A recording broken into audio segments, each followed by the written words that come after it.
जय जगन्नाथ मु ज्योतिर्विद डॉक्टर भवानी शंकर महापात्र आपण मानक भाग्य दर्पण कार्यक्रम को स्वागत जनाऊँ। आमे अनेक समय देखू अनेक व्यक्ति विशेष मानसिक अशांति दे गति करुथांती।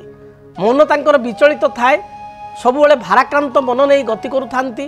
तांकु सुख दुख सबकिछि तांकु दुख ही लागे, सबुबले विचलित हो जाती। अनेक क्षेत्र में अनेक समय छोट छोट कथार धैर्य हरा बा भांगी पड़ती। एभली कहीं होता है। आउ किछि व्यक्ति विशेष देखू से माने जहाँ विपद भी पड़ू, जेते कष्ट पड़ू, जेते समस्या पड़ू, तांको मुहरे हस थाए एवं समस्त समस्या को निर्भीकतार सहित से माने लड़िबा शिखी थांती एवं आग को लड़ी थांती मध्य। ये फरक टी कोन पाई? साधारण भाव में जिते मनर स्थिति को कथा आसीबो, मानसिक स्थितिर विचार आसीबो, सेतले सुंदर कथा भगवान कहिचंती पुरुष सूक्तरे, चंद्रमा मनसो जात चक्षु सूर्य मजायत। चंद्र होचंती मनकारक ग्रह।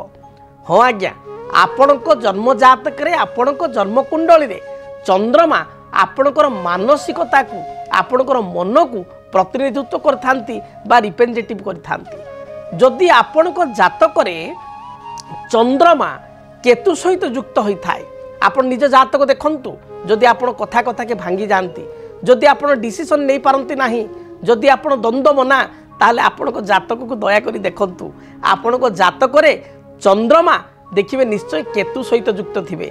जदि जातक चंद्र केतु एकत्र थांती, ताले व्यक्ति धैर्य शक्ति बहुत कमी थाए एवं से व्यक्ति विशेष धरतु गोटे जगह को जीवार अच्छी, गोटे मीटिंग को जीवार अच्छी, गोटे सभा को समिति को जीवार अच्छी, से देइचंती टाइम संध्या 7टा, सी 6:30 6:45 पहुँच जाइए। किंतु जहाँ को समय देते जदि समय अनुसार से लोक न आसो, ताले 5-10 मिनट एपट सेपट होगले मनरे नकारात्मक स्थिति पलि आसो एवं से भांगी पड़े, धैर्य हाई जाए। कौन से व्यक्ति किसी साहाय्य करने आग्रह कर साहाय्य देवाई चाहूँगी, से व्यक्ति विशेष को गोटे टाइम देइचंती बा गोटे जिनस द्रव्य देवे बोली कहिचंती।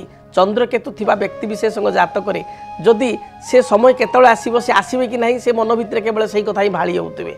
जदि अध घंटा घंटा गड़ीगला, ताले हठात मनरे नेगेटिविटी आसीजिवो, क्रोध आसीजिवो, राग आसीजिवो, कहीं एत समय हेलानी। स्वामी स्त्री मध्य देखिए, स्वामी स्त्री जो रेडी होता गोटे जगह को जीवाकू, जदि स्वामींकर चंद्रकेतु, ताले सी पूरा उच्छन कर पकेबे स्त्री को, अरे तुम बाहर 5टा बजे 6टा बेलू जा, कौन बाहर माने ये पूरा अधर्य होइजिबे। चंद्रकेतु थिबा व्यक्ति विशेषकर से पुओ हंतु बा झील हंतु, पुरुष हंतु बा महिला हंतु, से माने धैर्य शक्तिहीन होई थांती, कथा कथा रागी जाती एवं धैर्य कम थाए, तांकर पेशेंस पावर बहुत कम थाए। से भली चंद्र राहु सहित जदि युक्त होता है जातक, चंद्र शनि जदि जातक युक्त थाए एकाथई बा चंद्र शनि जातक एकत्र थांती, एभरी स्थिति रे कौन हुए, व्यक्ति विशेष द्वंद्व बना होई थांती।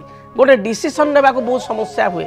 गोटे कार्य करिया पूर्व 1000 थर भाभी थांती, 1000 थर भाभी सारिया परे मध्य, निजको आत्मसमीक्षा करिया परे मध्य, अन्य मानक परामर्श नेबा परे मध्य मनरे संदेह दूर ही न थाए। काले कले कौन क्षति हो कि, काले यहाँ हो कि, ये सब द्वंद्व बा अंतर्द्वंद्व जातक थाए। जदि आपण जातक से अच्छी, ताल देखु आपण जातक चंद्र राहु एकाठी थे, किंबा चंद्र शनि एकाठी थे, किंबा चंद्रमा को शनि दृष्टि प्राप्त करुवा, चंद्रमा को देखुवे शनि, शनि निज स्थान ठार तृतीय सप्तम दशम को देखी था।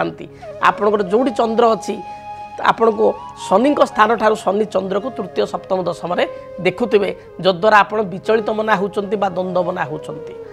जो चंद्र मनकारक ग्रह होइतिबारु चंद्र पाप ग्रह शनि दृष्टि रे शनि युक्त, राहु युक्त बा राहु दृष्टि बा केतु युक्त हेले मानसिक अस्थिरता बा मानसिक चाप बढ़ी थाए। सुख समय मध्य व्यक्ति विशेष आग को बहुत कथा भाभी निजको दुखी भली व्यवहार करे बा दुख प्राप्त होता है, ये भली मध्य घटी थाए। से भली रवि होचंती आत्मबलर ग्रह।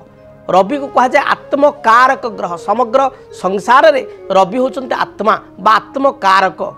जदि रवि जातक केतु युक्त हुए, रवि राहु सहित युक्त हुए, रवि शनि द्वारा बाधित हुए, रवि जातक नीच होता है, ताहले कौन हुए, व्यक्तिर आत्मबल कमी जाए।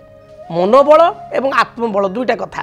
तो आत्मबल अंतरात्मा भांगी जावा, हारी जावा बा आत्मबल न पाइबा, ये समस्या होता है जदि रवि जातक पाप ग्रह द्वारा पीड़ित होता है। तेणु जदि आपणकर मनोबल भांगी जाउछि, आत्मबल कमी जाउछि, ताहले आपण ज्योतिष शास्त्र हिसाब रे कोन प्रतिकार करिवे यहाँ ही आज प्रश्न एवं तार समाधान मध्य मु करिवी। तेबे जदि आपण मन सब बेले दुखग्रस्त होता है, भाराक्रांत होता है, मानसिक अस्थिरता मानसिक विचलितता देखा जाता है, ताले चंद्रमांकर वृक्ष हूँ क्षीरकोली वृक्ष। क्षीरकोली वृक्ष आपण कुंडरे लगाई चंदन सिंदूर दीप धूप धला रंगर फूल दे चंद्रमा उद्देश्य सोमवार ठारू प्रत्येक दिन पूजा करंतु। सोमवार गुड़िकरे आपण आमिष खातु नाही, सोमवार गुड़िकरे सात्विक भोजन ग्रहण करंतु, देवादिदेव महादेव को दर्शन करंतु एवं देखिए चंद्रमा आपणकर द्वितीय चंद्र सभा पाई भगवान शंकर जटारे बा तांकर मस्तकरे। तेणु आपण सोमवार दिन शिव को दर्शन करंतु। सोमवार दिन सकाळे क्षीर रे किछि जल मिसाई बा जल रे सामान्य क्षीर मिसाई आपण चंद्रमा को जलार्घ्य प्रदान करंतु। देखिए यह द्वारा मानसिक स्थिति स्थिरता आसीबो, बारंबार उद्विग्नता जो मन रे आसुची ता दूरीभूत हेबो। सेही बळी सोमवार दिन शंख मुदी आपण पूरी समुद्र कूल देखिए गोटे शंख मुदी रिंग कलर आपणकर गोल गोलाकार आपण शंख मुदीटी आनी चंद्रंकर इष्टदेवी भुवनेश्वरी पाखे स्पर्श कराई आपण डाहाण हाथ रिंग फिंगर आपण शंख मुदीटे पिंधिबे। देखिए आपणकर जदि चंद्रमा कारण मन अस्थिर होउची, बारंबार दुर्घटना भी आपणकर होउची, बारंबार आपणकर मन भाराक्रांत होउची, ता रहिबो नाही, दूरीभूत हेबो। सेही बळी आत्मबल कमी जाउतिले, कौन सी कथा को नहीं मन पूरा संपूर्ण भांगी जाइतिले। धरंतु गोटे मध्य वयस्क अवस्था आपणकर मध्य वयस्क आपणकर स्वामी चली जाइछंती, पिला माने छोट छोट व्यक्ति से आत्मबल हरई दिए, आत्मबल कमी जाए, भांगी जाए, पूरा मन भितर आत्मा ही छाड़ी जाए जो कथार अच्छी से भली होता है। बा गोटे कहार संतान युवावस्था चलीगला तार से आत्महरा ही पड़े, आत्मबल तार कमी जाए, बा कहार स्त्री पत्नी चलीगला अकाल व्यय होगा सी भांगी पड़े। जदि एभली स्थिति रही ताहले गोटे बेल गछ रवि ग्रहों वृक्ष बेल गछ कुंडरे लगाई रविवार ठारू आरंभ करी प्रत्येक दिन लाल फूल दे आपण पूजा करंतु।